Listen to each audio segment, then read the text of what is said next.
سمبوسة خطبها عصير والبيبسي زعل وانتحر. سمبوسة ملفوفة بجبن يقلوها بشوية دهن. سمبوسة مطلوبة طلب ياكلوها هند وعرب. سمبوسة خطبها عصير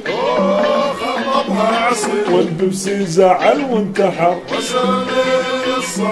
سمبوسة ملفوفة بجبن يقلوها بشوية دهن. سمبوسة مطلوبة طلب ياكلوها هند وعرب.